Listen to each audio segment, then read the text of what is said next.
Então, o que você vai atrás primeiro? Do dinheiro, ou você vai atrás do contrato, vai atrás do aluguel, vai atrás do parecer de acesso? Né, por onde você começa? E nós estivemos muito tempo tentando ver por onde a gente começava. Se era em arrumar o capital para daí corrermos atrás da prospecção de terras, da prospecção e da viabilização dos projetos perante as concessionárias e depois os contratos com clientes, e a gente tinha que correr atrás primeiro dos clientes, garantir os clientes para apresentar ao investidor, né? Então foi uma corrida, assim, no fundo a gente largou assim, os cachorros por tudo quanto é lado, né? E fomos atrás de tudo praticamente ao mesmo tempo. É interessante isso que ela está falando, Marcelo, porque a gente discute muito aqui na Além das Manchetes as questões macro, né? E juros e tal, e a questão do custo do dinheiro, mas na verdade esse juro alto e toda essa estrutura, ela impede o desenvolvimento de um ecossistema que poderia estar irrigando a economia de várias outras formas. Perfeitamente. Eu acho que, claro que a gente tem que olhar para essas variáveis macroeconômicas, porque elas são os pilares para formar qualquer modelo de negócio. Essa ênfase que a gente tem dado a isso, até porque isso está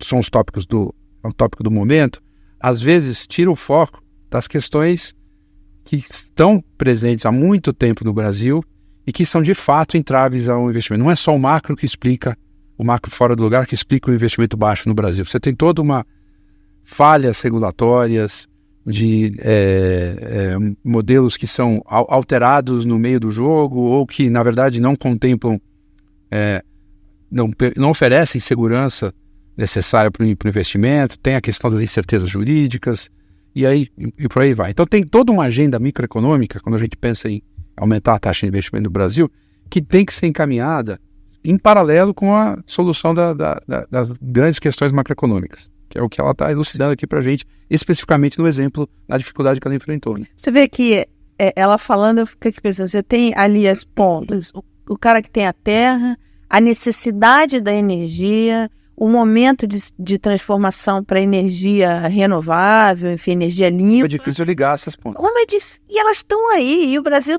tem um campo enorme para isso gera emprego, gera dinheiro, circula, enfim, essas coisas funcionam, mas botar isso de pé não está sendo fácil. Não está sendo fácil. Tem também uma frustração, até certo ponto minha, né, porque eu fui consultora durante 30 anos, né, muito focada no setor financeiro, e a Mara conhece, eu trabalhei, enfim, com wealth management, asset management, investimentos de modo geral, fiz projetos N para a Ambima, aqui no Brasil e tudo mais.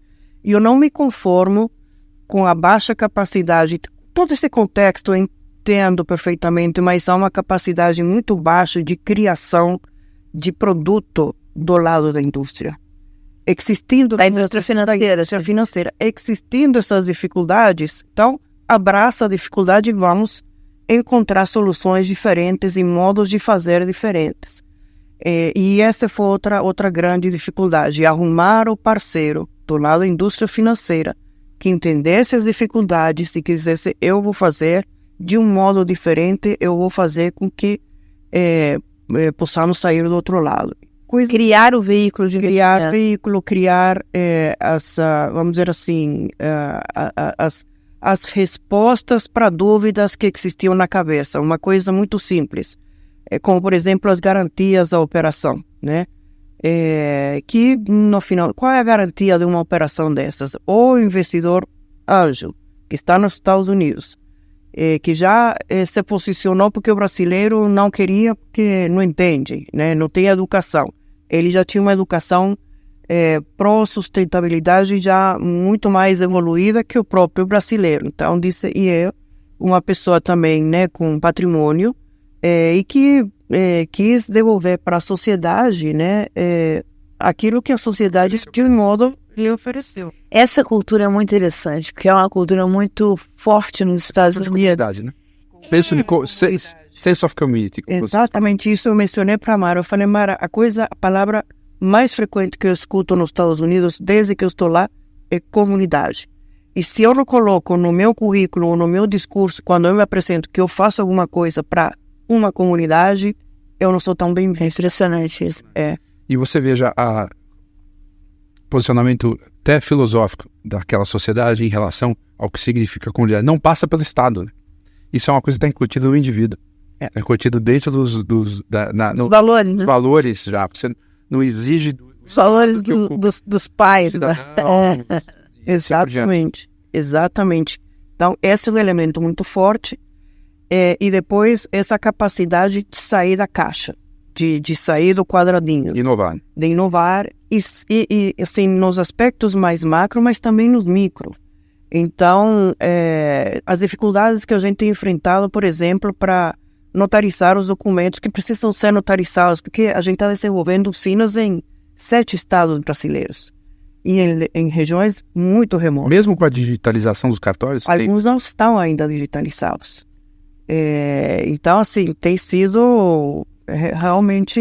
Isso aqui a gente falava antes do começo do programa, como é interessante essa conversa com ela, porque nós, os macroeconomistas, a gente fala bastante sobre esses temas de maneira bem geral, a respeito das dificuldades de fazer negócio no Brasil, os entraves regulatórios, microeconômicos... Custo Brasil. Mas a gente, na verdade, não tem essa experiência de barriga no balcão. Então, ela está dando esse senso de concretitude, né? Concretude do como é difícil você arregaçar as mangas e tirar um projeto do papel, né? E nesse estágio, um outro detalhe, né, importante que eu acho que vale a pena mencionar eu tenho feito milagros em ter uma estrutura lean, porém muito profissionalizada.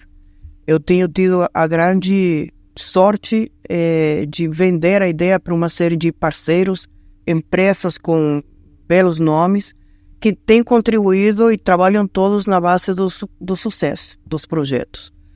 Mas o meu parceiro, o meu sócio, na realidade, desde o primeiro dia, e que esse sim quer ver o dinheiro todo mês, é o governo através dos impostos. Então, isso não tem como não fugir e a conta não é pequena.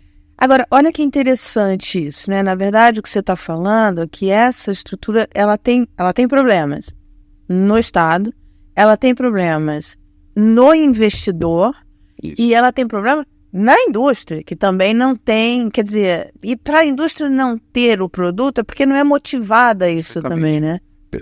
Perfeitamente. Eu acho que a gente vive, de uma certa forma, do vício dos instrumentos líquidos que oferece uma taxa de retorno CDI. E traz, exatamente.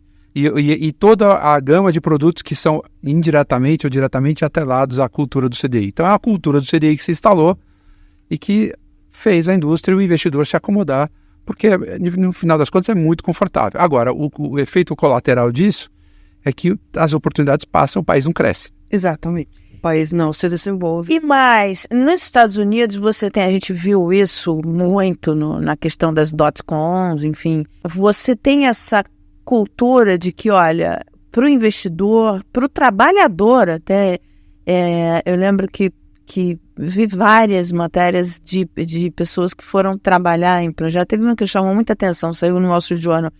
Foi uma moça que foi secretária de um executivo da área financeira durante muitos anos. Aí ela se aposentou, tá lá vivendo a vidinha dela. E aí esse executivo entrou para um projeto de startup e chamou ela para trabalhar. E ela gostava muito dele, trabalhou muitos anos, eu gostava muito dele. E ele falou assim, não tem dinheiro para pagar o seu salário. O que eu vou te pagar é uma taxa de sucesso e tal. E a matéria no Wall Street Journal com ela era porque ela tinha ficado milionária. E ela não fez aquilo para ganhar dinheiro. Ela fez aquilo porque ela gostava do cara, enfim, trabalhou com ele muitos anos e achava que tal. Ela falou, mesmo que você... Mas nos Estados Unidos está acostumado. Aqui, se você fala para alguém, olha, vem que eu vou te dar parte da remuneração em taxa de sucesso, ele não quer nem ouvir.